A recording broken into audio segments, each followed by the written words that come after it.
மக்களே இது என்ன ப்ராடக்ட்னு தெரியுதுங்களா? நம்ம ஜப்பானில் தான் இருக்கோம். ஜப்பானில் இந்த மாதிரி ஒரு ப்ராடக்ட்டை பார்த்தேன்.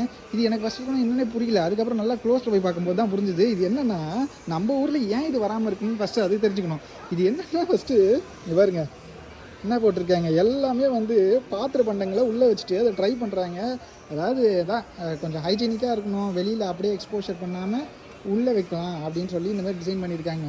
ஆனால் இது உள்ளே எத்தனை வைக்க முடியும், அது பெரிய கேள்வி இல்லை. இதில் வந்து மேக்ஸிமம் ஒரு 4-5 வைப்பீங்களா, இல்லை ஒரு 10 பிளேட் வைப்பீங்களா, அவ்வளோதான். இடம் ஆல்ரெடி ஃபுல்லாகிடும். இங்கே பாருங்கள், இதெல்லாம் பாருங்கள், வெறும் மூணே பிளேட்டு 3 பவுல் தான் இருக்குது. ஒரு ஒரு இது இருக்குது, டம்ளர் முடிஞ்சு போச்சு. இதுக்கே இடம் ஃபுல்லாகி போச்சு. நம்ம வீட்டில் மிஞ்சி போனால் 4 பேர் இல்லை, மினிமம் 3 பேராவது இருப்பாங்க ஒரு ஃபேமிலியில்.